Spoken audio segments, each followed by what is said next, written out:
കാഫിർ screenshot case അന്വേഷിക്കുന്ന പ്രത്യേക അന്വേഷണ സംഘത്തിന്റെ ആദ്യ യോഗം വടകരയിൽ പുരോഗമിക്കുകയാണ്. Kozhikode rural SP, crime branch DYSP എന്നിവരടക്കം മുഴുവൻ ഉദ്യോഗസ്ഥരും യോഗത്തിൽ പങ്കെടുക്കുന്നുണ്ട്. കേസിന്റെ നിലവിലെ അവസ്ഥ, വരും ദിവസങ്ങളിലെ തുടർ നടപടികൾ എന്നിവയ്ക്ക് അന്വേഷണ സംഘം രൂപം നൽകും.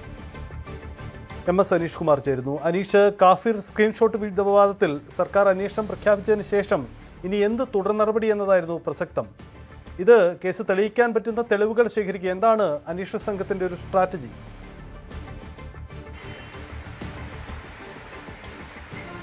സജിത്ത്, കഴിഞ്ഞ ലോക്സഭാ തെരഞ്ഞെടുപ്പ് കാലത്ത് ഏറ്റവും വിവാദമായ ഒരു പ്രശ്നമായിരുന്നു ഈ കാഫിർ സ്ക്രീൻഷോട്ട്. KK ശൈലജയ്ക്കെതിരായ ഒരു സ്ക്രീൻഷോട്ട് എന്ന പേരിലാണ് ആദ്യഘട്ടത്തിൽ ഇത് പ്രചരിപ്പിക്കപ്പെട്ടത്. ഇതുമായി ബന്ധപ്പെട്ടൊരു MSF നേതാവിനെ, മുഹമ്മദ് ഖാസിമിനെ എതിരെ കേസെടുക്കുകയും ചെയ്തു.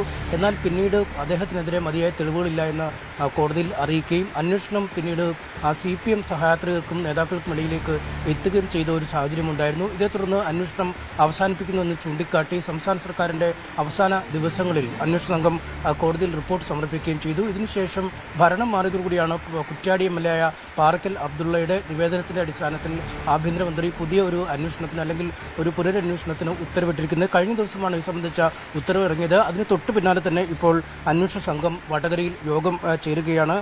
Kozhikode rural SP Farash, crime branch DYSP മനോഹരൻ എന്നിവരുൾപ്പെടെ വടകര സ്റ്റേഷനിലെ പ്രത്യേക അന്വേഷണ സംഘത്തിൽ ഉൾപ്പെടുന്ന മുഴുവൻ ഉദ്യോഗസ്ഥരും പങ്കെടുത്താണ് യോഗം നടക്കുന്നത്. എന്തായാലും ഇതിൽ അതീവ സങ്കീർണമായ ചില നിയമപ്രശ്നങ്ങൾ, ഒപ്പം ഈ മെറ്റയിൽ നിന്നൊക്കെ ഉൾപ്പെടെ വിവരങ്ങൾ ലഭിക്കേണ്ടതുണ്ട്. ഇപ്പോഴും എവിടെ നിന്നാണ് ഈ സ്ക്രീൻഷോട്ടിന്റെ ഉത്ഭവം എന്ന് സംബന്ധിച്ച കൃത്യമായ വിവരങ്ങൾ പോലീസ് ലഭിക്കുന്നില്ല. ഒപ്പം ആരൊക്കെയാണ് ഈ സ്ക്രീൻഷോട്ട് പ്രചരിപ്പിച്ചത് എന്ന് സംബന്ധിച്ചും കൃത്യമായ ഒരു വിവരമില്ല. പോരാളി ഷാജി, അമ്പാടിമുക്ക് സഹാക്കൾ തുടങ്ങിയ പേജുകളുടെ അഡ്മിന്മാരുമായി ബന്ധപ്പെട്ടാണ് ഏറ്റവും ഒടുവിൽ അന്വേഷണം എത്തിയത്. പക്ഷേ അവരാണ് ഈ സ്ക്രീൻഷോട്ട് നിർമ്മിച്ചത് എന്നതിനെക്കുറിച്ച് കൃത്യമായ വിവരങ്ങൾ ലഭിക്കാത്തതുണ്ട്. അതുകൊണ്ട് മെറ്റയിൽ നിന്നും വിവരങ്ങൾ ലഭിക്കുന്നതാണ് ഏറ്റവും വലിയ തടസ്സമെന്ന് നേരത്തെ തന്നെ പറഞ്ഞിരുന്നു. ഒപ്പം ഈ സ്ക്രീൻഷോട്ടിന്റെ ഉറവിടം കണ്ടെത്താൻ കഴിഞ്ഞിരുന്നില്ല എന്നും പറഞ്ഞു. അതുകൊണ്ട് ഈ കസ്റ്റഡിയിലൊക്കെ എടുത്ത ഫോണുകൾ അല്ലെങ്കിൽ ആരോപണം ഉയർന്നിരുന്ന CPM നേതാക്കളുടെ ഫോണുകൾ എന്നിവ ഫോറൻസിക് പരിശോധനയ്ക്ക് വിധേയമാവുകയും ഫേസ്ബുക്കിൽ പോസ്റ്റ് ചെയ്ത സ്ക്രീൻഷോട്ടുകളെ കുറിച്ച് മെറ്റയിൽ നിന്ന് കൃത്യമായ വിവരങ്ങളും ലഭിച്ചാൽ അന്വേഷണം മുന്നോട്ട് കൊണ്ടുപോകാൻ പറ്റും. എന്തായാലും നിലവിൽ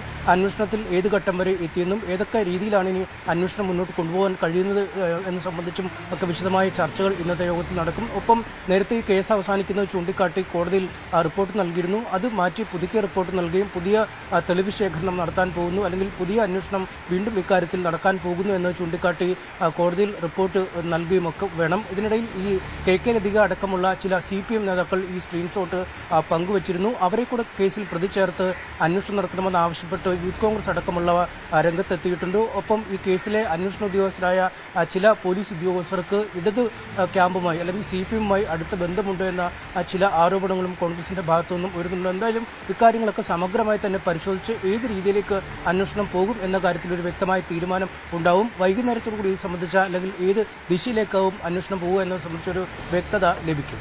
സജിത്ത്, പോലീസ് സ്റ്റേഷന്റെ ചുമതലയിലേക്ക് SIMR വീണ്ടും എത്തുകയാണ്. ഇത് സംബന്ധിച്ച പ്രത്യേക